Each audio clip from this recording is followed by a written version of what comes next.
अभ्यास करने से ही हासिल होगा। चलिए शुरू करते हैं। हाथ जोड़ लीजिए, आंखें बंद, रिपीट कीजिएगा।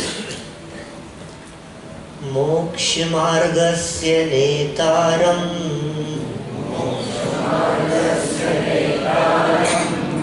भेतारं कर्म भूभृतां ज्ञातारं विश्वतत्त्वानां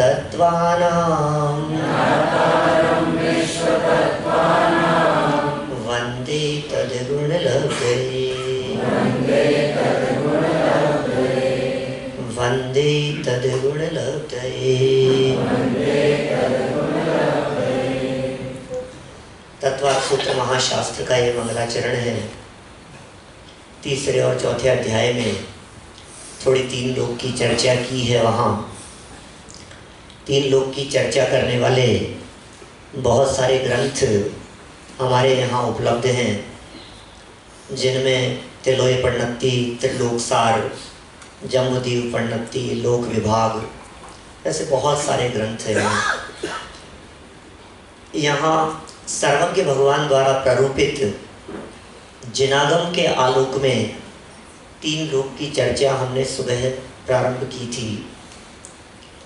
थोड़ी चर्चा को वापस 5 मिनट में रिपीट करते हुए हम आगे बढ़ेंगे। क्यों पढ़ें आखिर तीन लोक, क्यों पढ़ें, देखने लायक क्या है इसमें? तो कहा देखने लायक अपना ज्ञायक ही है, एकमात्र अपना ज्ञायक, अपना आत्म तत्व, वही देखने लायक है, बाकी कुछ भी देखने योग्य नहीं है। लोक किसे कहते हैं? तो हमने कहा षट द्रव्यात्मको लोक है, लोक्यन्ते उपलभ्यन्ते यस्मिन् जीवादेह पदार्थ स लोक है। इस तरह से बहुत प्रकार से लोक की व्याख्याएं की। लोक के लिए विविध प्रकार के नामांतर बतलाए गए।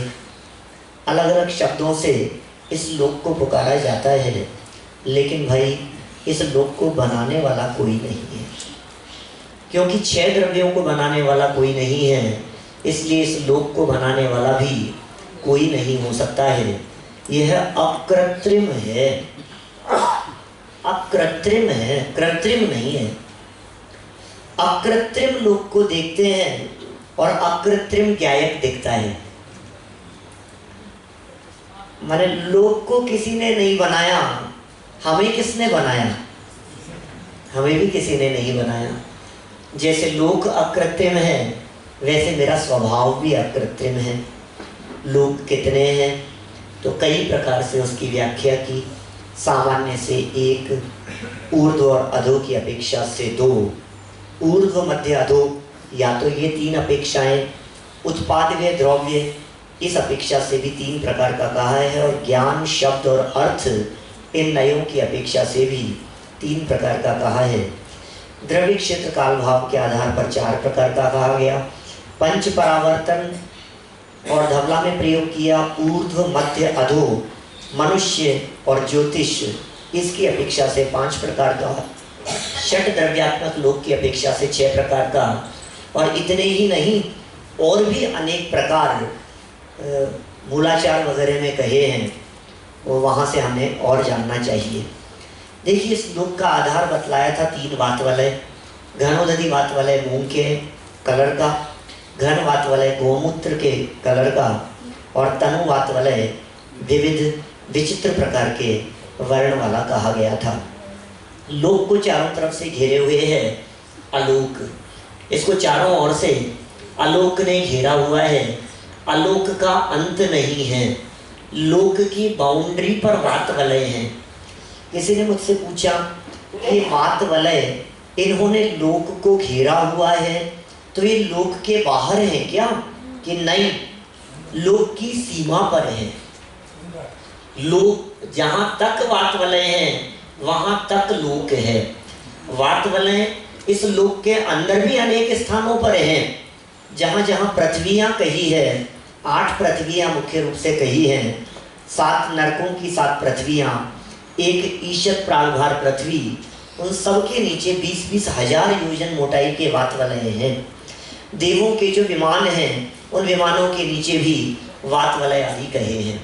हम तो लोक के अंत में जो वातवलय हैं वहाँ तक लोक की बाउंड्री जानना चाहिए, लोक का अंत वहाँ तक जानना चाहिए।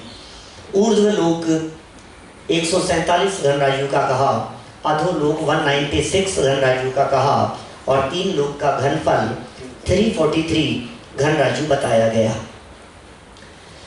इसमें त्रस नाड़ी है लोक के बिल्कुल मध्य में, सेंटर में। माने लोक को यदि ट्रांसपेरेंट देखा जाए तो 3 राजू पीछे जाने पर और पीछे से 3 राजू आगे आने पर बिल्कुल सेंटर में त्रस जीवों के रहने का स्थान है, वो त्रस नाड़ी कहलाती है।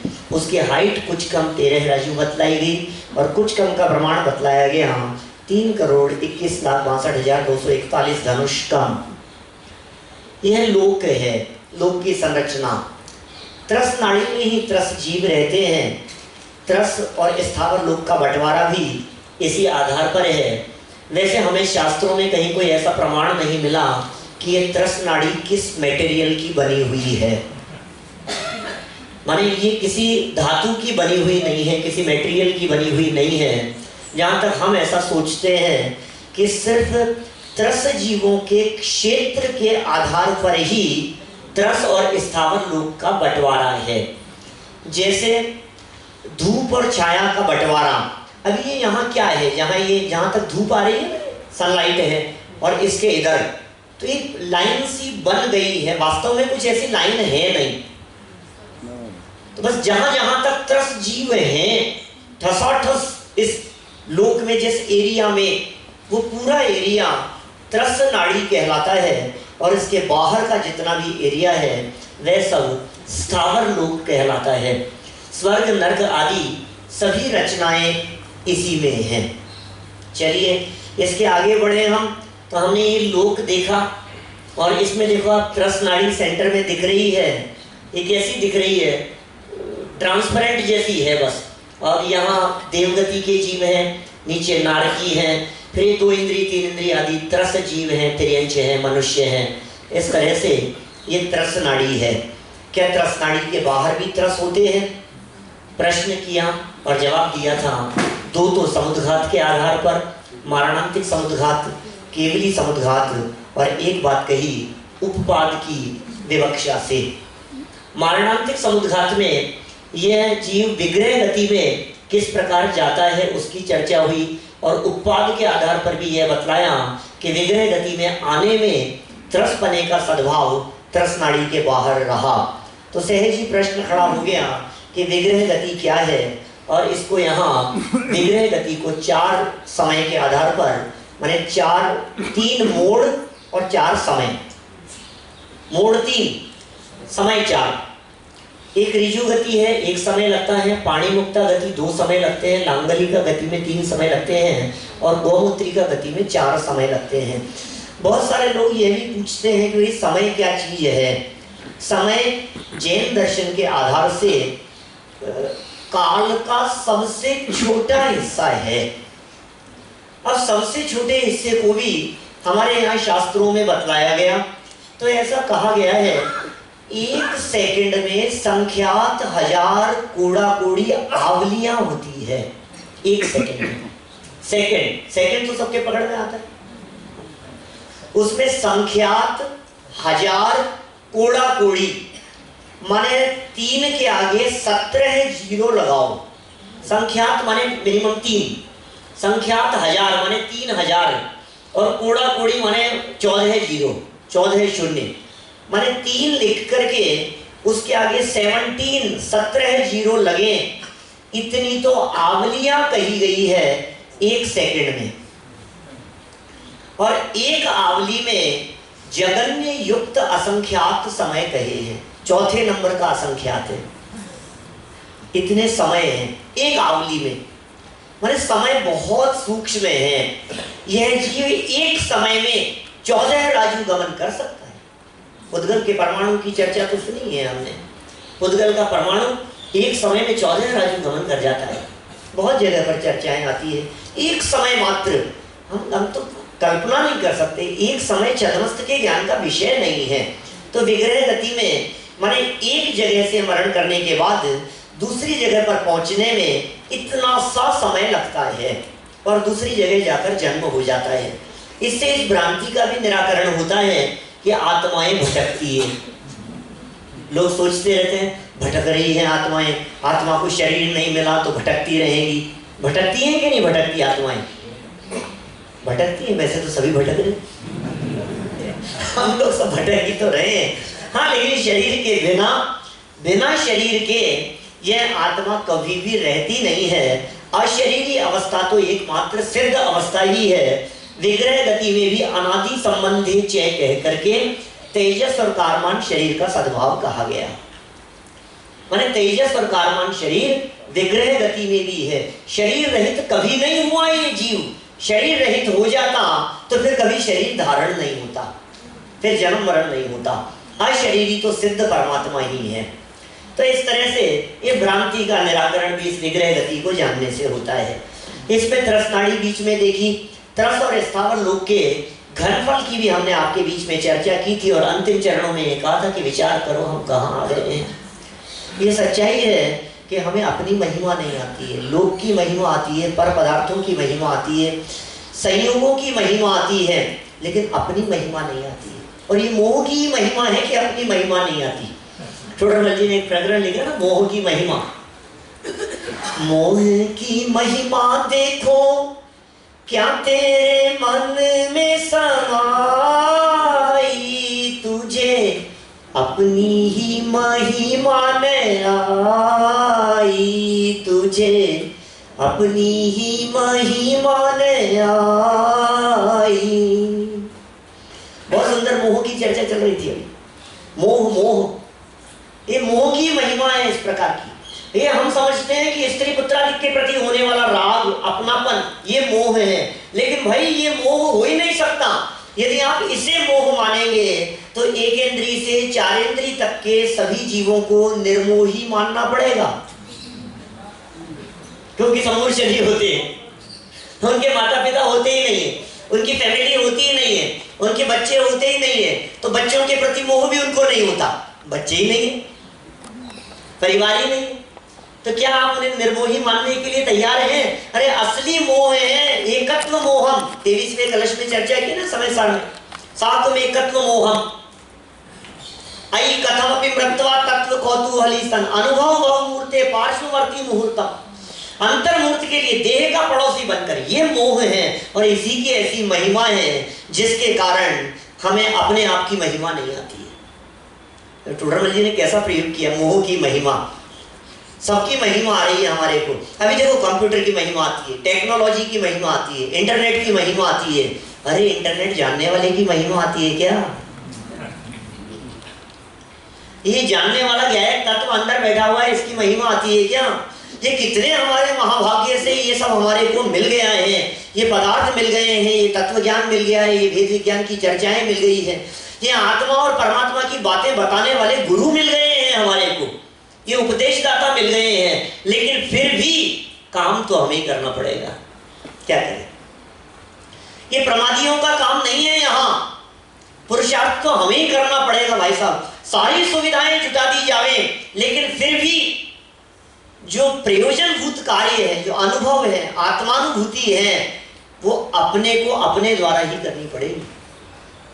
एक सेठ का पुत्र बहुत आलसी था, बहुत प्रमादी था, और सेठ ने उसके लिए सारी व्यवस्थाएं की और सब ऐसी नई नई टेक्नोलॉजी ले आए कि इतना आलसी है, इसके लिए सब रिमोट पर कर दो, सारे काम रिमोट पर, तुझे उठना नहीं पड़ेगा। अभी आजकल होता है ना, रिमोट से अपन फैन ऑन कर देते हैं, ऑफ कर देते हैं, लाइट ऑन ऑफ कर देते हैं, सब रिमोट से। तू चाहेगा ऐसा हो जाएगा, ऐसा हो जाएगा, जो चाहेगा सब रिमोट ऐसे बटन दबा करके सब काम हो जाएगा। उसने कहा अब तो तेरे को आराम मिल गया कि नहीं सब? तो उसने कहा लेकिन बटन कौन दबाएगा? तो भाई ये तो तुझे ही करना पड़ेगा। सारी सुविधाएं हो जाए, लेकिन उसके बाद भी यदि तू नहीं कर पा रहा है तो इसमें तेरी ही भूल है, तेरी ही कमी है भाई, कुछ बाकी नहीं रह गया है। अब ऐसा समझने समझाने के लिए कुछ बाकी नहीं रह गया। क्या बाकी रह गया है बताओ? क्या प्रैक्टिकल कराएं हम आपको? आपने जो सुना है उसका अभ्यास करो, इसके अलावा और कुछ नहीं चाहिए हमारे को। चलिए, ये 3 लोक में हम बहुत उत्कृष्ट जगह पर आ गए हैं, ऐसी महिमा हमारे को आनी चाहिए। इस 3 लोक में सारी रचनाएं इस त्रस्त नाड़ी में ही कही गई, जैसा कि आपको बतलाया। बिल्कुल सेंटर में, इस त्रस्त नाड़ी में से सेंटर में, पूरे लोक का केंद्र और सेंटर यदि हम देखें तो वो सुमेरु पर्वत के नीचे 8 रुचक प्रदेश मेरु पर्वत की जड़ में है। माने वो वास्तव में पूरे लोक का आधार है। और जनाब हमने ऐसा कहा है कि इसको मेरु पर्वत कहा है जो लोक का आधार है। सुमेरु, सुमेरु नाम है ना इसका। सुमेरु किसे कहते हैं? सुदर्शन मेरु, सु शॉर्ट में कहा, सुदर्शन को शॉर्ट में कहा सु, और मेरु तो सुदर्शन मेरु को शॉर्ट में सुमेरु कह दिया। और ऐसा कहा है 3 लोक का विभाजन करने वाला होने से इसे मेरु कहा है। अपने हरिवंश पुराण वगैरह ना, उनमें इस तरह के प्रयोग किए। उन्होंने कहा 3 लोक का मानदंड होने से ये मेरु कहलाता है। 3 लोक का मानदंड, तीनों लोकों का विभाजन किसके आधार पर है? उन्हें सुमेरु पर्वत के आधार पर है तीनों लोकों का विभाजन। ऐसा कहा है कि सुमेरु पर्वत से ऊपर जाओ, इससे ऊपर तो ऊर्ध्व लोक है। एक बाल का अंतर, बाल किसका? लेडीज का कि जेंट्स का? लंबा कि छोटा, कितने इंच वाला? अरे आड़ा बाल। एक बाल की जो थिकनेस है तो आड़ा बाल कितनी थिकनेस होगी उसकी? इतने अंतराल से ऊपर स्वर्ग शुरू हो जाते हैं। देवगति नहीं कह रहा हूं मैं, देवगति और स्वर्ग में अंतर है। थोड़ी चर्चा उर्दू लोग वगैरह की करेंगे तो करेंगे विस्तार से बातें इन सब के बारे में। सब शॉर्ट में चल रही है। आपको एक आउटलुक दे रहा हूं मैं 3 लोग का। 3 लोग समझाना बस की बात नहीं है 6 पीरियड में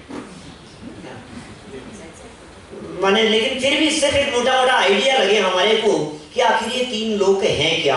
सुमेरु पर्वत, उस सुमेरु पर्वत के शिखर पर ऊपर जो चूलिका है, चोटी है, उससे एक बाल के अंतराल से ऊपर ऊर्ध्व लोक है ऊपर, और उसके नीचे यदि चले तो नीचे अधोलोक है। नीचे कहां से अधोलोक शुरू होगा? मेरु पर्वत की 1000 योजन की नींव है। कल चर्चा करेंगे अपन सुबह के सेशन में सुमेरु पर्वत की बहुत सुंदर चर्चा। आपको ले चलूंगा, आपको ऐसा फील होगा कि हम सुमेरु पर्वत पहुंच गए। सुमेरु पर्वत के आकृतिम चैत्यालयों की वंदना कराने के लिए ले चलूंगा। एक एक स्टेप, एक एक दिशा के चैत्यालयों की वंदना कराऊंगा। एक एक वन पर लेकर के चलूंगा, पांडुक शिला पर लेकर के चलूंगा आपको कल सुबह। ठीक है ना? अभी थोड़ा सा मोटा मोटा देख लेते हैं अपन स्वरूप क्या है। तो मेरु पर्वत की 1000 योजन की है जड़, नींव, गहराई 1000 योजन की। और जहां तक मेरु पर्वत की नींव है वहां तक है मध्य लोक, और उसके नीचे से शुरू हो गया है अधोलोक। इतना बारीकी से वर्णन किया है साहब शास्त्रों में कि संपूर्ण लोक का केंद्र है 8 रुचक प्रदेश। वो सारे लोक का केंद्र है। आत्मा में भी सेंटर प्रदेश है 8 प्रदेश। रुचक प्रदेश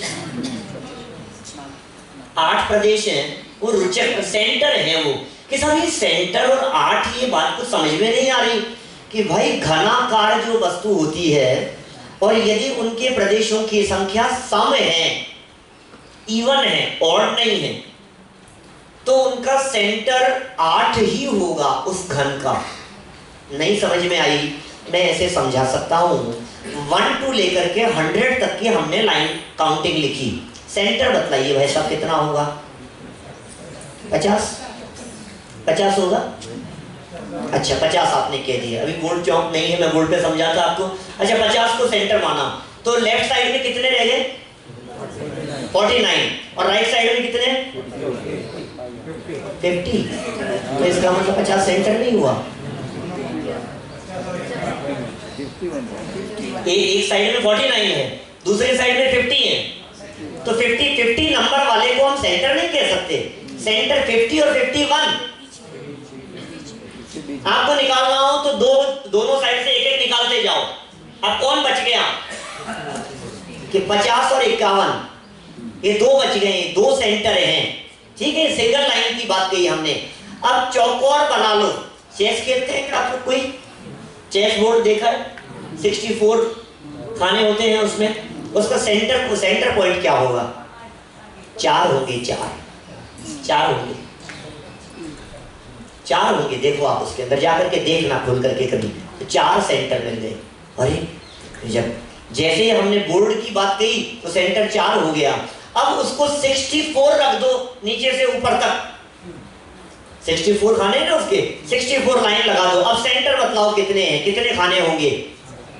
बोले बीच के जो दो थे 32 और 33 नंबर, नहीं 31, कितने 64 है ना, तो 32 और 33 नंबर, इन दो के 4 32 वाले के 4 और 33 वाले के 4, ये 8 सेंटर होंगे। प्रैक्टिकल करके देखें तो समझ में आएगा। पूरे लोक का सेंटर 8 प्रदेश हैं, आत्मा के सेंटर में भी 8 रुचक प्रदेश हैं। अभी बात क्या बतानी है कि उन 8 प्रदेशों में से 4 प्रदेश तो अधोलोक में है और 4 मध्यलोक में। ये इतनी बारीकी से मैंने क्या कहा? ऊपर वाले 4 प्रदेश मध्यलोक में हैं और नीचे वाले 4 प्रदेश अधोलोक में हैं। और प्रदेश जानते हैं, सुई की नोक जितने हिस्से में असंख्यात होते हैं। अब बारीक रेखा पता लगी आपको? मध्यलोक और अधोलोक की इतना बारीकी से वर्णन किया गया है कि सब मध्यलोक की ऊंचाई कितनी है कि मेरू पर्वत के बराबर। सीधी सी बात है। इसमें क्या है कि कितना है मेरू पर्वत? ये मेरू पर्वत है 1,40,000 योजन का, तो 1,40,000 योजन की मध्यलोक की हाइट है 1,40,000 योजन। श्वेतांबर परंपरा में उसे मेरू पर्वत के बराबर नहीं माना गया है। मैंने दोनों ही ग्रंथों का बहुत गहराई से अध्ययन किया है। 3 लोक की रचना और स्वरूप के संदर्भ में दिगंबर परंपरा और श्वेतांबर परंपरा, इसमें कोई मतभेद नहीं है।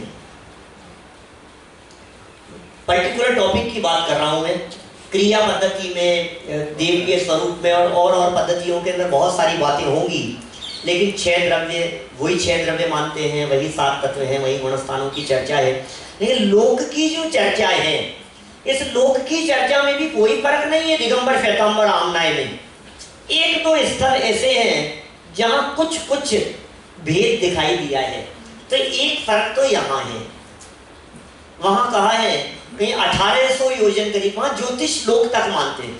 माने जहां से ज्योतिष लोक की शुरुआत हो गई, ज्योतिष लोक जहां से शुरू हो गया वो ऊर्ध्व लोक में चला गया, और ज्योतिष लोक के नीचे तक मध्य लोक है।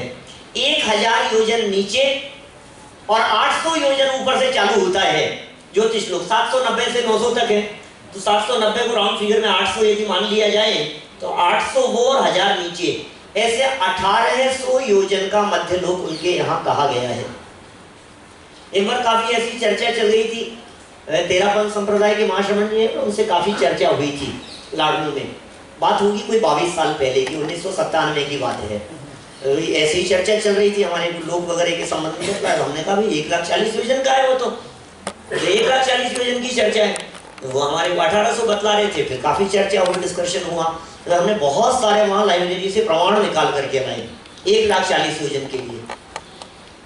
और फिर क्या हुआ, जब सब प्रमाण दे दिए तो फिर उन्होंने कहा कि ये जितने प्रमाण दिए गए हैं सब दिगंबर ग्रंथों के हैं।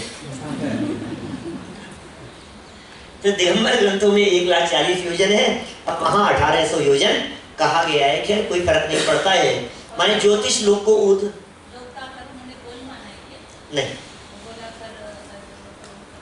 नहीं ऐसा नहीं, इसी प्रकार का जैसा अपने यहाँ है ऐसा ही करता है। हाँ, तो जो बात वाले के आधार पर इस तरह के चित्र डेवलप हुए हैं। हाँ, अपने यहाँ तो स्पष्ट रूप से आयत चतुष्क शब्द का प्रयोग किया डेवलप में। हो सकता है। अच्छा। हाँ, तो हो सकता है शायद वे ऐसा मानते हो, इसलिए रत्नाकर ने उसका खंडन किया हो, ऐसा भी संभव है। स्वर्ग की चर्चा में फर्क है, स्वर्ग की 16 और 12 में भी कहा गया है, लेकिन उसमें तो मुझे ऐसा इतराज इसलिए भी नहीं दिखता है क्योंकि हमारे यहाँ भी आगम ग्रंथों के अंदर 12 का भी उल्लेख किया गया है, क्योंकि इंद्र 12 हैं, इस अपेक्षा से स्वर्ग भी 12 कह दिए गए हैं। 16 स्वर्गों में 12 इंद्र हैं, बीच के 8 स्वर्गों में विभाजन किया है। अपन करेंगे स्वर्ग की चर्चा करेंगे तब। चलिए अपन तो आ जाते हैं मध्य लोक की तरफ। भाई ज्यादा मत दौड़ो, मध्य लोक में आ जाओ, थोड़ी बहुत मध्य लोक की चर्चा कर लेते हैं। मध्य लोक की रचना किस प्रकार की है, कैसा है मध्य लोक?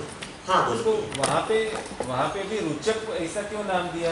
मेरू पर्वत के सेंटर प्रदेश है, बस सेंटर प्रदेश है। हाँ, गोस्थान का ऐसा भी कहा, सेंटर प्रदेश है इतना ही। आत्मा में भी वो सेंटर प्रदेश है, आत्मा के पूरे प्रदेश घूम रहे हैं इस बॉडी में, और लेकिन वो मध्य की जो 8 प्रदेश हैं वो अपने ही स्थान पर रहते हैं, अपने ही स्थान पर नहीं घूम रहे हैं, ऐसा नहीं। यदि वे बिल्कुल ना घूमे और पूरा आत्मा घूमे तो उन 8 प्रदेशों के टूट जाने का प्रसंग आएगा। उनको साथ में लेकर के पूरा आत्मा घूम रहा है, लेकिन चूंकि सेंटर है ना, वो वहीं रहता है, एक ही स्थान पर है, उसका स्थान परिवर्तन नहीं होता। जैसे जो आत्मा के प्रदेश पैरों में हैं, चंद क्षण में वो आत्मा के प्रदेश सर तक आ जाएंगे, घूम रहा है ना पूरा, लेकिन जो सेंटर के प्रदेश हैं वो उसी स्थान पर रहेंगे। जैसे देखिए आप, ये पंखा है ना, इस पंखे में जो सेंटर वाला पार्ट है, जब पंखा चले तो पंखुड़ियां घूम रही है, स्थान परिवर्तन हो रहा है, सेंटर वाला घूम रहा है कि नहीं घूम रहा है? नहीं घूम रहा है। दोनों बातें कही जा सकती है, दोनों बातें कही जा सकती है। इसी को हम नहीं घूमना कहते हैं कि वो नहीं घूम रहे हैं, और इसी को हम ये कहते हैं कि भाई साहब यदि इसको बिल्कुल रोक दो, आप पकड़ लो इसको और चारों तरफ से घुमाओ तो वो हिस्सा अलग हो जाएगा, उसके टूटने का प्रसंग प्राप्त होगा। मध्य लोक की रचना किस प्रकार की है? त्रस नाड़ी पर ऊपर से देखिए, कुछ भी विशेष नहीं है, शब्द प्रयोग है। देखिए क्या करें, त्रस नाड़ी पर ऊपर से देखो ऐसे, तो ये मध्य लोक किस प्रकार का दिखता है? गोलाकार दिखाई दे रहे हैं सब ऐसे द्वीप समुद्र। मध्य लोक में असंख्यात द्वीप और असंख्यात समुद्र गोल गोल गोल गोल गोल गोल ऐसे दिखाई देंगे, राउंड शेप में है सब। सबसे सेंटर में जो द्वीप है ये जम्बू द्वीप, वहां जो नजदीक में जो लोग बैठे होंगे उन्हें दिखाई दे रहा होगा, मुझे तो दिख रहा है, जम्बू द्वीप लिखा है यहाँ, 1 लाख योजन लिखा हुआ है यहाँ, ये फर्स्ट राउंड है। जम्बू द्वीप को चारों तरफ से घेरे हुए लवण समुद्र है, लवण समुद्र को चारों तरफ से घेरे हुए दाकीखंड द्वीप है, दाकीखंड द्वीप को चारों तरफ से घेरे हुए कालोदधी समुद्र है, फिर पुष्करवड़ द्वीप है, फिर पुष्करवड़ समुद्र है, फिर उसके बाद में वारुणीवर द्वीप है, वारुणीवर समुद्र है, फिर क्षीरवड़ द्वीप है, क्षीर समुद्र है, इक्षुवर द्वीप है, इक्षुवर समुद्र है ना, धरतवर द्वीप है, धरतवर समुद्र है। जैसा पहुंचते हुए 8वां द्वीप नंदीश्वर द्वीप, नंदीश्वर समुद्र है। फिर आगे बढ़ते हुए 16 की चर्चा की है शास्त्रों में। ये द्वीप और समुद्र सब दुगने दुगने दुगने दुगने होते होते चले गए हैं, और अंतिम की चर्चा की है। स्टार्टिंग के 16 द्वीप समुद्रों के नाम शास्त्रों में मिलते हैं, और अंत के 16 द्वीप समुद्रों के नाम शास्त्रों में मिलते हैं। और बाकी यति वृषभ आचार्य देव कहते हैं कि ये काल दोष से समझिए ये सब विलुप्त तो हो गए हैं, मध्य के नाम उपलब्ध नहीं हैं, होंगे भी कैसे? शब्द तो संख्यात हैं और द्वीप समुद्र असंख्यात हैं, और यही कारण है कि दूसरे जम्बू द्वीप की चर्चा मिलती है। असंख्यात द्वीपों बाद मध्य में एक दूसरा जम्बू द्वीप है, मनुष्य नहीं है वहां उस जम्बू द्वीप में, तेज गति के जीव रहते हैं। मध्य के जितने भी द्वीप समुद्र हैं, माने 2.5 द्वीप के बाहर, और वहां स्वयं प्रभ नाम के पर्वत, देखिए अंतिम द्वीप का नाम स्वयंभू रमण द्वीप, ऐसा समझिए, धीरे धीरे समझिए। हाँ, असंख्यात बनेंगे, निश्चित बात है। दूसरे का वर्णन किया है शास्त्रों में, उसकी रचना, उसके स्वरूप की चर्चा मिलती है। बहुत होंगे, बिल्कुल ही होंगे, बिल्कुल। यही बैठे बैठे एक नाम वाले कितने लोग मिल जाते हैं, इतने से लोगों में, तो शब्द तो घूम फिर करके रिपीट होंगे ही होंगे। तो एक ही नाम वाले बहुत सारे द्वीप समुद्र होंगे। देखिए अंतिम समुद्र का नाम क्या कहा? स्वयंभू रमण समुद्र, यहाँ लिखा है स्वयंभू, ये रमण, स्वयंभू रमण समुद्र, ये लास्ट में है। और उससे पहले एक द्वीप है, उसका नाम है स्वयंभू रमण द्वीप।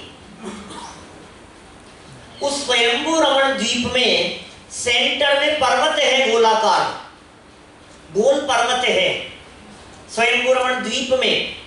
उस गोल पर्वत तक कहां से लेकर 2.5 द्वीप में जो मानुषोत्तर पर्वत कहा है, वहां से लेकर स्वयं प्रभु नाम के उस पर्वत तक बीच में जगन्य भोगभूमि कही गई है। सब जगह भोगभूमि है। भोगभूमि में विकलत्रय जीव नहीं है, भोगभूमि में जलचर जीव नहीं है, वहां के समुद्रों में जलचर जीव नहीं है, वो सब भोगभूमि है। लेकिन युगल वहां पाए जाते, त्रियंचों के युगल है, मनुष्य नहीं है। कहीं हाथियों के युगल है, कहीं घोड़ों के युगल है, कहीं बैलों के युगल हैं। इस तरह से युगल बीच में पाए जाते हैं। अंतिम स्वयंभू रमण समुद्र के बारे में तो आपने सुना ही होगा। स्वयंभू रमण समुद्र जो है, इसमें महामत्स्य है, सुना ना आपने चर्चा, महामत्स्य की चर्चा। 1000 योजन लंबाई वाला है, 12.5 करोड़ का घनफल आता है। 1000 योजन लंबाई, 500 योजन चौड़ाई और 250 योजन का उसका पेट, मोटाई उसकी है।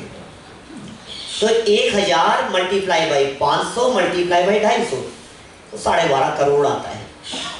इतना योजन का उसका एरिया हो गया उस महामत्स्य का। कितना विशाल है वो महामत्स्य। ऐसे एक नहीं है, ऐसे अनगिनती हैं। भेद विज्ञानी है बहुत सारे, असंख्यात भेद विज्ञानी है, सम्यक दृष्टि है, पंचम गुण स्थानवर्ती है, 2 कषाय चौकड़ी का उनके अभाव है, अनंतानुबंधी और अप्रत्याख्यानावरण के अभाव में स्वसंवेदन का वेदन करते हैं, वे त्रियंच गति के जीव। और आश्चर्य की बात है, वहां प्रथमोपशम सम्यक्त्व नहीं होता। इससे यह बात सिद्ध होती है कि वे सब साधी मिथ्या दृष्टि थे और सब सम्यक्त्व प्राप्त किया वहां जाकर के। पहले सम्यक्त्व प्राप्त करके छूटे हुए जीव हैं, इस प्रकार के जीव हैं। ऐसा महामत्स्य, और वो मुंह फाड़ करके बैठा रहता है और हजारों लाखों मछलियां पानी के बहाव में उसके पेट में चली जाती हैं और पानी के बहाव से ही वापस भी बाहर आ जाती है। फिर तंदुर मच्छी, तंदुर मच्छी, आंख नाक कान के पास में, तंदुर माने चावल, चावल जैसा छोटा सा, और वो बैठा बैठा विचार करता रहता है। क्या विचार करता है? ये मूर्ख है, ये बेवकूफ। इतनी मछलियां पेट में गई थी, अभी बंद कर लेता, इसकी जगह मैं होता तो कर, मर के 7वें नरक में जाता है नियम से। वो तंदुर मच्छी मर करके 7वें नरक में जाता है। एक मछली नहीं खाई क्या, और इतनी खाने का पाप लग गया। फल तो परिणामों का लगता है भाई साहब, परिणामों को संभालो। अभिप्राय की तो खबर ही नहीं है अभी।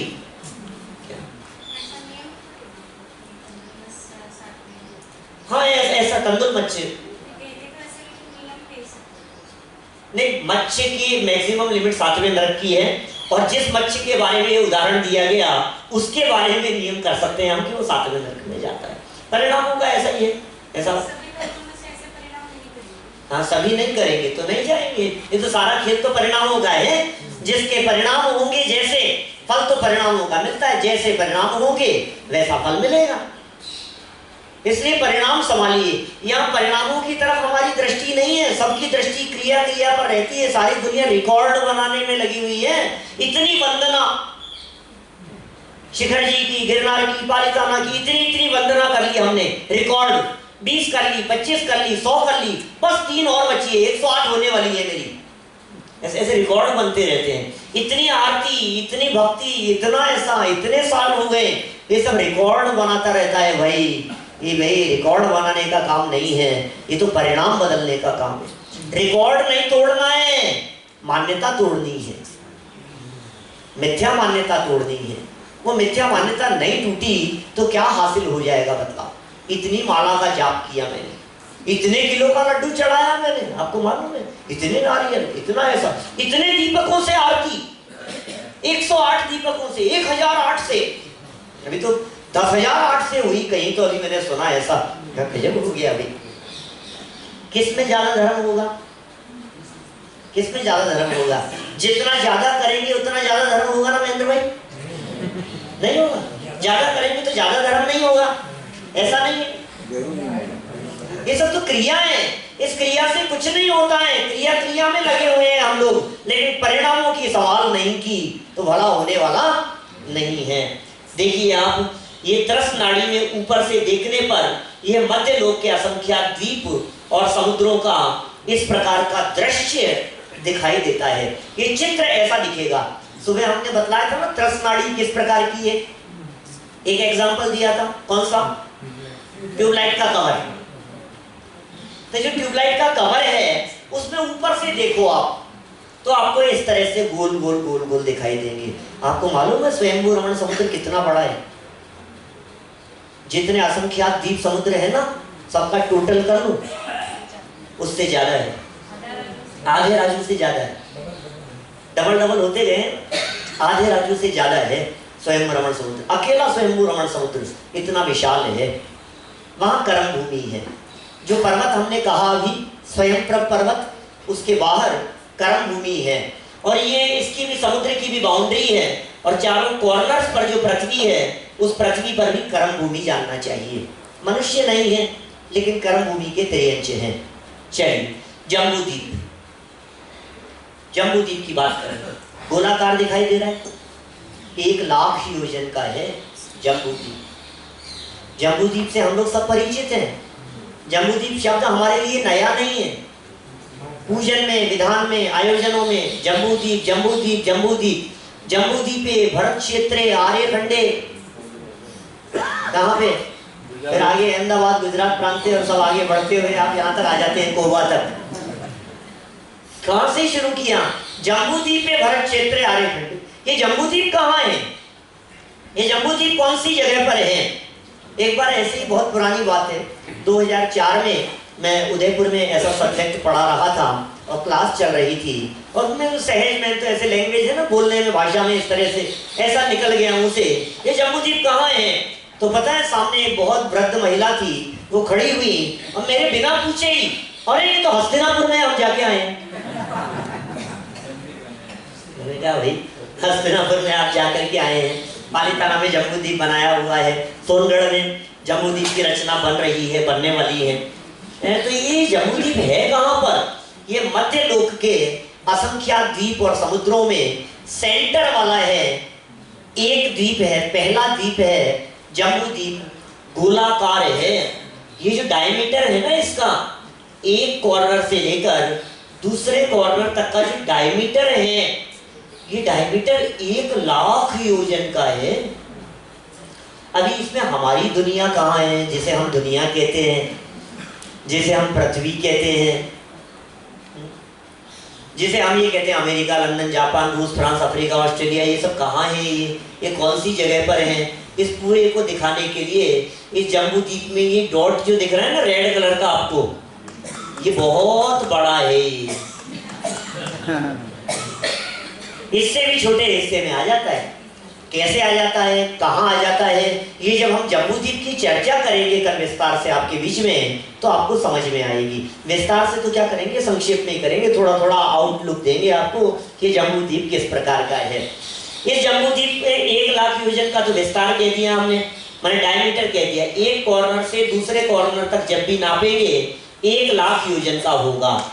इसकी परिधि कितनी है? परिधि माने है सरकमफ्रेंस, परिधि वो है 3,16,227 योजन, 3 कोस, 128 धनुष, 13.5 अंगुल से कुछ अधिक।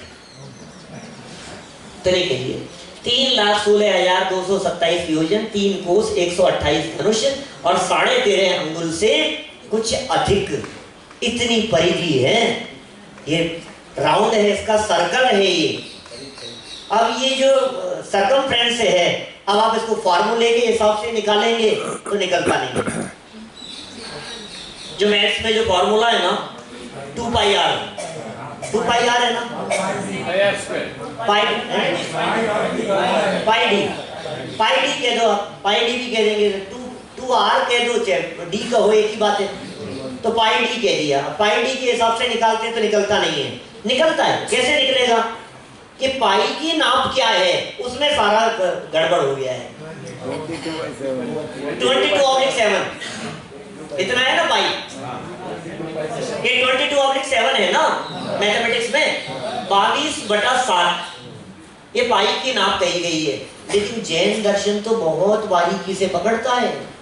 जैन दर्शन ये कहता है 22.1 और समथिंग ऐसा कुछ आएगा, 0.1 लग करके आएगा आगे कुछ ऐसा फिगर, वो है पाई की एक्चुअल नाप। कि सब कैसे निकाला, तो हमारे जैनाचार्यों ने कहा √10 वो है पाई की नाप। पाई कितना है, अंडर जानते हैं क्या कहते हैं, स्क्वायर,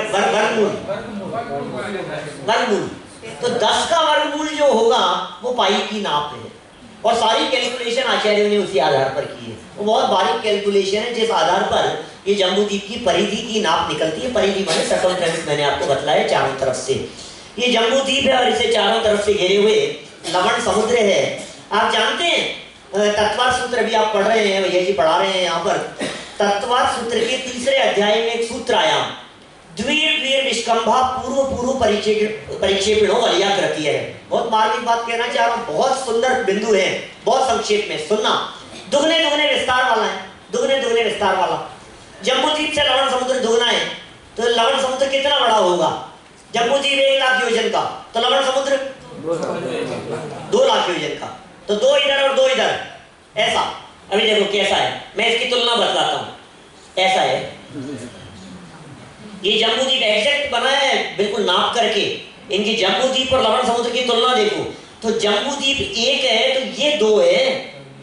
और शास्त्रों में ऐसा कहा कि जम्बूद्वीप से लवण समुद्र का क्षेत्रफल 24 गुना बड़ा है। 24 जम्बूद्वीप आ जावे। मैंने जब शास्त्र में पढ़ा तो मेरा तो दिमाग घूम गया कि यार दुगना पढ़ते आए हैं हम तो आज तक, ये 24 गुना बता रहे हैं, ये 24 समझ में नहीं आ रहा, ये 24 कैसे होगा, 24 गुना कैसे हो सकता है। तो मैंने पेपर पेन उठाया, रात भर नींद नहीं है, सुबह उठ करके देखा, बोला उसको, पेपर पेन लिया और मैंने बनाना चालू किया। तो मैंने बनाया 1 और 1 2 आ गए, हाँ। फिर 3 और 4, 5 और 6 तो 8 हो जाएंगे। कितने होंगे? 7 और 8, फिर 9, 10, 11, 12, 13, 14, 15, 16, ठीक है। फिर 17, 18, 19, 20, 21, 22, 23 और 24 पूरे 24 आ गए। हमें जितना ओवरलैप हो रहा है ना, उतना ही जो कट बच गया है ना, बिल्कुल एक्जैक्ट वो आएगा उसका, पूरे 24 गुना हो जाएगी। अभी हमें समझ में नहीं आती ये बात, अभी ऐसा लगता है दुगना। अरे भाई, दुगने का अर्थ मतलब वलय व्यास दुगना है, घेरा डबल है, समझ रहे हैं आप। जम्बूद्वीप यदि 1 लाख है तो लवण समुद्र 2 लाख का घेरा है चारों तरफ से, 2 लाख का सर्किल डबल है। लवण समुद्र यदि 2 लाख है तो धातु खंड 4 लाख है, उसके बाद वाला जो द्वीप है। तो ये दुगने का अर्थ, ये भाव भाषण हो तब जाकर के हमारे को बात समझ में आती है। ये देखे बिना समझ में नहीं आती है, ऐसा प्रैक्टिकल देखो ना तभी समझ में आती है कि यार 24 गुना कैसे हो सकता है। देखिए आप, थोड़ी चर्चा लवण समुद्र के बारे में करता हूँ, इतना सही समय हमारे पास में बचा है। और कल चलेंगे अपन सुबह मेरू पर्वत पर, और दिन में करेंगे जम्बूद्वीप की विस्तार से चर्चा। और कल दिन में देखेंगे अपन कि हम कौन सी दुनिया में रहते हैं, भरत क्षेत्र कहाँ है, कैसा है, विजयार्थ पर्वत कहाँ है, गंगा सिंधु नदियाँ कहाँ बहती है, विजयार्थ पर्वत के ऊपर कौन रहते हैं, और किस तरह से 6 खंडों का विभाजन होता है, चक्रवर्ती किनको जीतता है, चक्रवर्ती का साम्राज्य कितना विशाल कितना बड़ा होता है, विद्याधर कौन होते हैं, कहाँ कहाँ कैसी कैसी रिद्धियाँ, हम बहुत चर्चाएं करेंगे। अभी बहुत सारी बातें करनी है आपके बीच में। तो चलिए संक्षेप में चर्चा हम करते हैं यहाँ थोड़ी लवण समुद्र के बारे में। ये लवण समुद्र की चर्चा, कुछ दिख रहा है आपको? कुमानुष द्वीप कहलाते हैं लवण समुद्र को, के कुमानुष द्वीप। कुमानुष खोटे मनुष्य, मनुष्य तो हैं लेकिन खोटे हैं, वहां द्वीप बसे हुए हैं। उन द्वीपों की चर्चा यहाँ थोड़ी बहुत की गई है सामने। कैसे कैसे द्वीप हैं? 48 द्वीप कहे हैं लवण समुद्र में। ये थोड़ी बहुत मालूम होनी चाहिए हमारे को ये चर्चा। कुमानुष द्वीप का सामान्य स्वरूप भी हमें मालूम होना चाहिए। इन्हें कुभोग भूमि भी कहते हैं। भोग भूमि जानते हैं आप? कल्प वृक्षों से जहां सारी व्यवस्थाएं होती हो वो भोग भूमि है। 10 प्रकार के कल्प वृक्ष हैं। कुभोग भूमि में भी कल्प वृक्ष होते हैं और उन कल्प वृक्षों के फल वगैरह खाते हैं ये सब वहां रहने वाले जो जीव हैं। विचित्र प्रकार के मानुष होते हैं कुमानुष द्वीपों में रहने वाले। पूरा शरीर तो मनुष्यों जैसा होता है और इनका जो मुख होता है, चेहरा होता है, ये जानवरों जैसा होता है। कहीं शेर के जैसे मुख वाले हैं, दिख रहे हैं आपको? कहीं घोड़े जैसे मुख वाले हैं, कहीं कुत्ते जैसे मुख वाले हैं, कहीं हाथी जैसे मुख वाले हैं।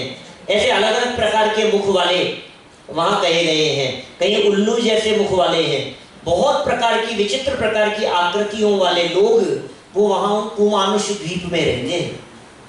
खोटे कर्म किए थे जिसके फल में ऐसे स्थान पर उन्होंने जाकर के जन्म लिया है।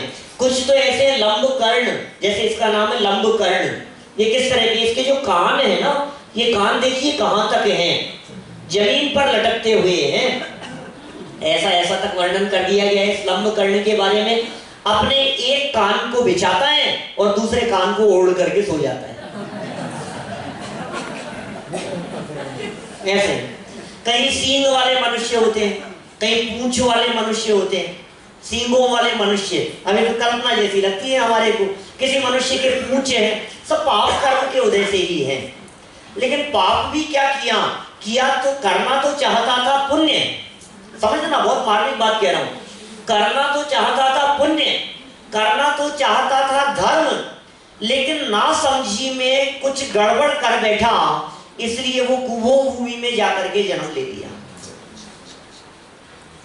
ये सब निराधना की वजह से है, आराधना में किए गए दोषों की वजह से है। आराधना में जो दोष कर देते हैं ना, बिना समझे कर देते हैं। शास्त्रों में कुपात्र दान का फल कहा गया। कुभोग भूमि, खोटे पात्रों को दान दिया, अविवेक पूर्वक क्रिया की, ना समझी में काम किए। किसको दिया जाना चाहिए, किसको नहीं दिया जाना चाहिए, इस बात का विचार विवेक नहीं रखा। ऐसा सोचता रहा, अरे हमें अपने को क्या फर्क पड़ता है, अपने को तो दान देना है। अरे भाई, आपके द्वारा दिए गए दान से वो व्यक्ति क्या काम कर रहा है, इसका निर्णय करने की जिम्मेदारी आपकी है, किसी और की नहीं। स्वयं निर्णय करो इस बात का। वो कहीं शराब तो नहीं पिएगा, कहीं गलत काम तो नहीं करेगा, कहीं उस धन को भोगों में तो उपयोग में नहीं लेगा। इन सबको देखने की जिम्मेदारी किसकी है? देने से पहले अपनी जिम्मेदारी है। तो कुपात्र दान के फल में कुभोग भूमि कही गई है। कहीं एक और जाति के हैं, वो गुफाओं में रहते हैं, बाकी सब जंगलों में रहते हैं। वृक्षों से प्राप्त फल फूल वगैरह खाते हैं, बाकी कुछ मेवा मिष्ठान तो मिलता नहीं है। वृक्षों से जो प्राप्त होते हैं, अपने पुण्य प्रमाण उतना सा प्राप्त कर लेते हैं। ये सब इनके कष्टों में कारण बनते हैं। सींग वाले मनुष्य हैं तो कहीं अटक गए, कहीं उलझ गए, चलते चलते पैरों में अब सोचिए आप, ये लंबकर्ण जो कहे, अपने दोनों हाथों से उन कानों को उठा करके चलता है, नहीं तो घिसते हुए चलना पड़ेगा। अब दोनों हाथ तो उसमें एंगेज हो गए, अब किसी दूसरी चीज को नहीं उठा सकता। मैंने कितनी तकलीफें हैं वहां। आप कुछ पूछ रहे हैं? आपने कहा होगा कल्पवृक्ष है, तो खाली फल फ्रूट में सब भी मिलना चाहिए कल्पवृक्ष। नहीं, ये देखिए कल्प वृक्ष भी जो है ना, कल करूंगा थोड़ी बहुत और चर्चा। ये कल्प वृक्ष से भी सबको एक समान सामग्री नहीं मिलती, अपने पुण्य प्रमाण ही मिलती है। जिसको जितना पुण्य की योग्यता होगी उतना ही मिलेगा। जैसे मान लीजिए 10 जाति के कल्प वृक्ष कहे, उसमें एक जाति के कल्प वृक्ष कहे वस्त्रांग, कपड़े मिलते हैं उनसे, तो सबको एक जैसे कपड़े मिलेंगे, सबको एक साइज के कपड़े मिलेंगे। आपकी साइज का तो मेरे आएगा ही नहीं भाई साहब, मैं क्या करूंगा? तो फिर ट्रायल रूम होता होगा वहां, ट्रायल करके आएंगे कि भाई ये तो फिटिंग बराबर नहीं बैठी है, फिटिंग करवाने की व्यवस्था होती है। कुछ नहीं है, आपकी नाप का आएगा, आपकी फिटिंग का मिलेगा। ये ऐसी व्यवस्थाएं हैं, ऑटोमेटिक है सारी व्यवस्थाएं। और कैसा मिलेगा, कौन सी क्वालिटी का मिलेगा, कपड़ा कैसा होगा, रत्न जड़े होंगे कि चांदी सोना लगा हुआ होगा उसमें, किस प्रकार का होगा, सूती होगा कि नायलॉन का होगा कि टेरिकॉट का होगा कि किस तरह का होगा, मोटा होगा कि पतला होगा, किस तरह का मिलेगा, तुझे तेरे पुण्य प्रमाण मिलेगा। आपने गुलाब जामुन मांगा भोजनांग से तो आपको गुलाब जामुन आ गया, लेकिन गुलाब जामुन की क्वालिटी कैसी होगी? सबको एक जैसी नहीं, जिसका जैसा पुण्य है उस प्रमाण में मिलती है। तो भोजनांग से भोजन मांगते हैं, उनके पुण्य प्रमाण सामग्री मिलती है, बेचारे क्या करें। जगन्य भोग भूमि जैसी व्यवस्थाएं, एक पल्ले की उनकी आयु है, कुमानुष द्वीपों में एक पल्ले की आयु है, 1 कोस हाइट का उनका शरीर है, इतना हाइट का शरीर है, 1 कोस हाइट है उनकी। और भोजन आदि इसी प्रकार का करते हैं। मर करके सभी नियम से देव गति में ही जाते हैं। मिथ्या दृष्टि जीव मर करके भवनत्रिकों में जन्म ले लेते हैं, और सम्यक दृष्टि भी उनमें यदि कदाचित कोई हो तो वे मर करके पहले और दूसरे स्वर्ग तक जाते हैं। इससे ऊपर की वहां पात्रता नहीं, पहले और दूसरे स्वर्ग तक। हाँ बोलिए। आपने जो कुपात्र दान की बात की तो एक प्रश्न आया था कि जो आई डोनेशन करते हैं तो उसमें जिसको आंख जाएगी वो कुदृष्टि वाला अगर आगे निकलेगा तो फिर उसका पाप लगेगा या नहीं लगेगा? देखिए, हमारे यहाँ आई डोनेट की चर्चा शास्त्र सम्मत तो नहीं है ना। यदि आप कोई भी ऑर्गन जो डोनेट किया जाता है, ये ऑर्गन डोनेट करना ये आपका मंद कषाय का परिणाम है, किसी के हेल्प करने का परिणाम है। आपका शरीर किसी के उपयोग में आ गया वो अलग मैटर है, लेकिन वो धर्म नहीं है। क्या कहा आपने? आपको जो करना है सो आप करें। आंखें यदि किसी के उपयोग में आ गई, आपने मंद कषाय के परिणाम से जो कुछ भी किया, लेकिन वो धर्म नहीं हो सकता। बल्कि हमारे यहाँ तो शास्त्रों में इस प्रकार के दान का ही निषेध जैसा है, क्योंकि मांस दान के बराबर है। ब्लड डोनेट किया हमने किसी को, मांस दान के बराबर है। लेकिन मैं क्या करूं, मेरा बच्चा एडमिट है और मुझे खून देना है तो देंगे नहीं देंगे? बोलिए, वाइफ एडमिट है और ब्लड की 1 बोतल चढ़नी है तो खून देना कि नहीं देना? कि देना, बिल्कुल देना। उनकी रक्षा के लिए, उनकी सुरक्षा के लिए, उनके सहयोग के लिए देना, लेकिन उसे दान नहीं समझना। पॉइंट समझ रहे हैं आप क्या कह रहे हैं? हमने दान दिया है, हमने डोनेशन दिया है, ऐसा नहीं समझना। सबने विवेक की बात है, बस और कुछ नहीं है। मान लीजिए, हाँ बोलिए। मेडिसिन जैसा है, दवाई लेते हैं, उपयोग करते हैं, क्या करेंगे आप? तो आप जितना जो संभव हो सके उतना करें, लेकिन सभी स्थानों पर अपने विवेक की प्रमुखता होनी चाहिए। भाई साहब, ये जैन दर्शन विवेकियों का दर्शन है, ये जैन धर्म दर्शन समझदार लोगों का दर्शन है, ना समझों का नहीं है। हमारे यहाँ देखा देखी धर्म नहीं है, ये जैन दर्शन परीक्षा प्रधानी है। आप परीक्षा कीजिए, आप निर्णय कीजिए, स्वयं परीक्षा कीजिए और परीक्षा करके निर्णय करें कहां दान देना, किसको देना, कौन सी क्रिया किस प्रकार से करना। और इस क्रिया में धर्म नहीं है, फल तो परिणामों का लगता है। संभाल अपने परिणामों की भी करना, और परिणाम समझ जाए तो संतुष्ट होकर के नहीं बैठना, अभिप्राय बदलने का प्रयास करना, क्योंकि अभिप्राय में जो वासनाएं हैं, जो मिथ्यात्व बैठा हुआ है, उसका फल तो अनंत संसार है। तो ये कुपात्र दान के फल में ये कुभोग भूमि कही गई, 48 द्वीप कहे गए, यहाँ अंतर्द्वीपज कहलाते हैं। कुभोग भूमियां हैं यहाँ 48 है, 48 लवण समुद्र में है, 48 कालोदधी समुद्र में है, बस 98 है। ये कुमानुष द्वीप टोटल 98 कहे हैं पूरे लोक में, जहां इस प्रकार की विचित्र प्रकार की आकृति वाले लोग रहते हैं। लेकिन यदि ऐसे स्थान पर नहीं जाना हो, ऐसा हीन पुण्य नहीं जानना हो, नहीं बांधना हो, तो अपने विवेक को ही जागृत सदा रखना चाहिए। हम अपने विवेक को ऊर्ध्व रखें, और विवेक को यदि आप ऊर्ध्व रखेंगे तो सबसे ऊर्ध्व दिखेगा आपको अपना ज्ञायक। विवेक यदि प्रमुख होगा ना तो आत्मा प्रमुख दिखाई देगा आपको। ये सारे क्षेत्र दुनिया में मौजूद हैं, लेकिन आत्मा को देखने से ये सब दिखाई देते हैं। हम सभी इन सारे पदार्थों से, अब आपको पसंद आई क्या एक उपभोग भूमि? जाना है क्या आपको? नहीं जाना है ना, तो आ जाए वहां से वापस। तो लौट के कहाँ आएंगे? अपने घर में आना है। निज घर बिना विश्राम नाही। अपने घर में आए बिना कहीं भी शांति नहीं मिलेगी। हम सभी इस पूरे लोक से दृष्टि हटाकर अपने स्वभाव में आ जावे, इसी भावना से बात को यही विराम देता हूं। जवानी के